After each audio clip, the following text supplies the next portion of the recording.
Hello guys, welcome back to football समाचार YouTube channel. So guys, आज इस video में मैं बात करने वाला हूँ इंडियन फुटबॉल के एक बहुत ही इम्पोर्टेंट टॉपिक पीआईओ और ओसीआई के ऊपर। क्या है पीआईओ ओसीआई और क्या PIO OCI card holder players खेल पाएंगे इंडियन फुटबॉल टीम के लिए? इस वीडियो में सारी चीज़ें एक्सप्लेन करने वाला हूँ। सो गाइस, इस वीडियो को एंड तक ज़रूर देखिए। सो फर्स्ट ऑफ ऑल जान लेते हैं क्या है पीआईओ। पीआईओ या फिर पर्सन ऑफ इंडियन ओरिजिन का मतलब है एक फॉरेन सिटीज़न जिसके पास पहले किसी भी समय इंडियन पासपोर्ट था। पाकिस्तान, अफ़गानिस्तान, बांग्लादेश, चाइना, ईरान, भूटान, श्रीलंका और नेपाल के नागरिक को छोड़कर, या उनके माता पिता, दादा दादी या उनके परदादा उनमें से कोई इंडिया में पैदा हुआ था और इंडिया के परमानेंट रेसिडेंट थे, और दूसरे टेरिटोरीज जो बाद में इंडिया के पार्ट बन गए थे सिवाय पहले मेंशन किए गए कंट्रीज़ के, या फिर उनके स्पाउस एक इंडियन सिटीज़न है। सो यही है पीआईओ का मतलब। अब बात कर लेते हैं ओसीआई के बारे में। ओसीआई या फिर ओवरसीज सिटीज़न ऑफ इंडिया का मतलब है नंबर 1, एक फॉरेन सिटीज़न जो 26 जनवरी 1950 के समय या उसके बाद किसी भी समय भारत का नागरिक था। नंबर 2, जो 26 जनवरी 1950 को एलिजिबल थे इंडिया के सिटीज़न बनने के लिए। नंबर 3, जो एक टेरिटरी से बिलोंग करते थे जो 15 अगस्त 1947 के बाद इंडिया का हिस्सा बन गया था। नंबर 4, जो ऐसे नागरिक के बच्चे, पोते या फिर परपोते हैं। नंबर 5, जो ऊपर मेंशन पर्सन के नाबालिग संतान मतलब माइनर चाइल्ड है। नंबर 6, जो एक नाबालिग बच्चा है और जिसके पेरेंट्स दोनों भारत के नागरिक है या उनके पेरेंट्स में से कोई भी एक भारत के नागरिक है, वो ओसीआई कार्ड होल्डर रजिस्ट्रेशन के लिए एलिजिबल है। तो अब बात कर लेते हैं क्या पीआईओज और ओसीआईज कार्ड होल्डर्स इंडिया के लिए खेल सकते हैं या नहीं। सो गाइस, इसका आंसर है नहीं।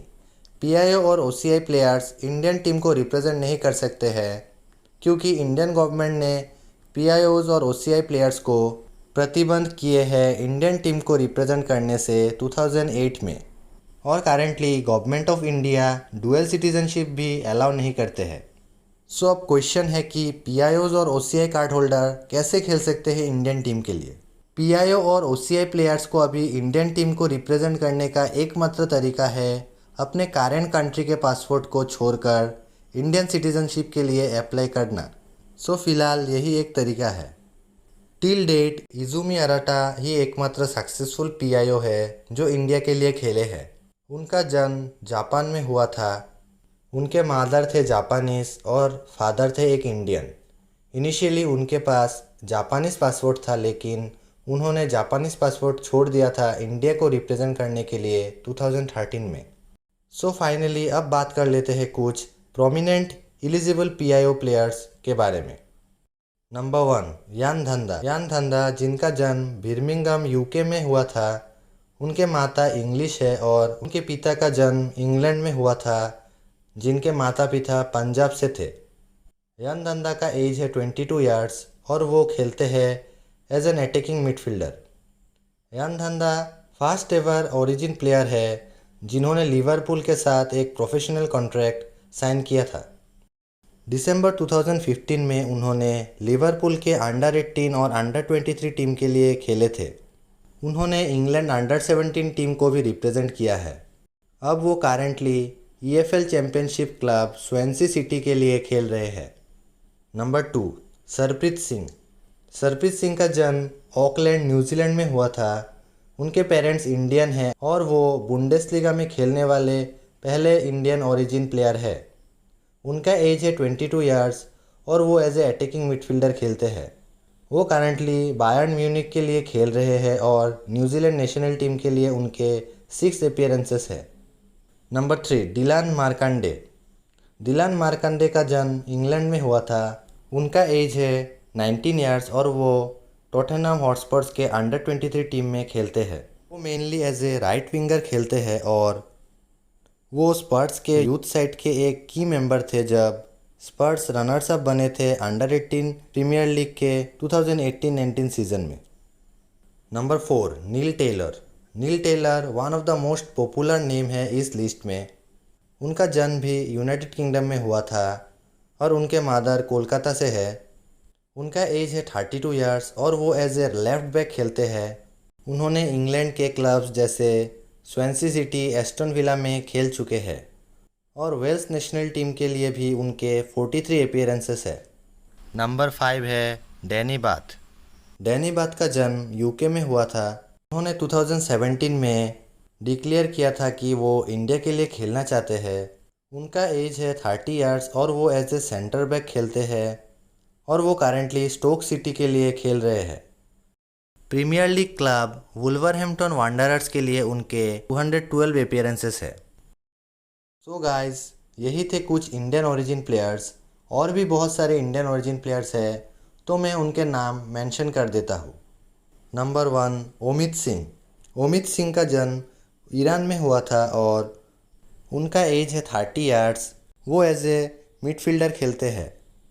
कोच इगोर स्टिमेच के लिस्ट में उनका नाम सबसे ऊपर है अगर पीआईओ और ओसीआई प्लेयर्स को इंडिया के लिए खेलने का परमिशन दिया जाता है। उन्होंने भी इंडिया के लिए खेलने का इच्छा दिखाया है। नंबर 2 करमन सैनी, जो एक गोलकीपर है।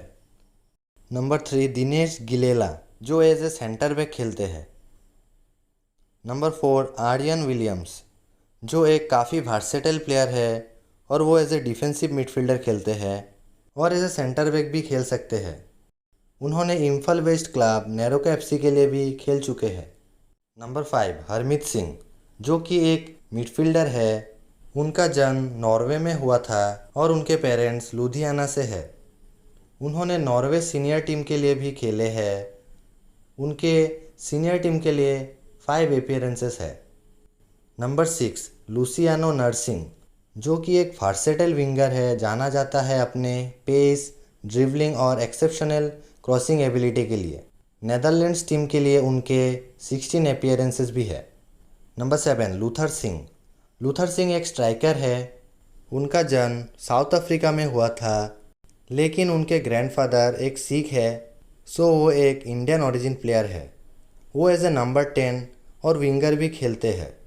साउथ अफ्रीकन सीनियर टीम के लिए उनके 9 अपीयरेंसेस भी है। नंबर 8 रॉय कृष्णा। आप सभी रॉय कृष्णा को तो जानते ही होंगे। वो भी एक इंडियन ओरिजिन प्लेयर है। उनके एंसेस्टर कोलकाता से थे। नंबर 9 जोशुआ प्न्यादत। जोशुआ प्न्यादत एक इंडियन ओरिजिन प्लेयर है जिनका जन्म अमेरिका में हुआ था। उनका एज है 19 ईयर्स और वो रियल मैड्रिड और आयाक्स यूथ टीम के लिए भी खेल चुके हैं। नंबर 10 शान हुंडल। शान हुंडल 21 ईयर्स ओल्ड एक स्ट्राइकर है जिनका जन्म टोरंटो कनाडा में हुआ था। उनके पेरेंट्स इंडियन हैं और वो कनाडा अंडर 18 और अंडर 20 टीम के लिए भी खेल चुके हैं। Number 11 Harpreet Ghotra. Harpreet Ghotra 18 years old एक डिफेंसिव मिडफील्डर है जो करेंटली जर्मनी के फ्रैंकफर्ट अंडर 17 टीम के लिए खेल रहे हैं। सो यही थे कुछ और इंडियन ओरिजिन प्लेयर्स। अगर गवर्नमेंट पीआईओ प्लेयर्स को अलाउ कर देते हैं इंडियन टीम को रिप्रेजेंट करने के लिए, तो इंडियन फुटबॉल के लिए ये एक मेजर बूस्ट होगा। एआईएफएफ ने भी बहुत बार अपील किया है गवर्नमेंट से इस रूल को अलाउ करने के लिए और डिस्कशन भी किए हैं मिनिस्ट्री ऑफ यूथ अफेयर्स के साथ रिगार्डिंग पीआईओ और ओसीआई प्लेयर्स के इंक्लूशन इंडियन नेशनल टीम में। कोच इगोर स्टिमेच ने भी बहुत बार ये कहा है कि पीआईओ और ओसीआई प्लेयर्स को इंडिया को रिप्रेजेंट करने का परमिशन देना चाहिए, बट अभी तक ये नहीं हुआ है। सो देखते हैं इन फ्यूचर क्या इंडियन गवर्नमेंट अलाउ करते हैं पीआईओ और ओसीआई प्लेयर्स को या फिर नहीं। सो गाइज, आज के वीडियो के लिए बस इतना ही। आई होप आप सभी को अब सारे चीज़ें क्लियर हो गए होंगे। अगर वीडियो पसंद आया तो वीडियो को एक लाइक ज़रूर कीजिए और इस वीडियो को ज़्यादा से ज़्यादा शेयर कीजिए और ऐसे ही फुटबॉल वीडियोस के लिए इस चैनल को सब्सक्राइब भी कर सकते हैं।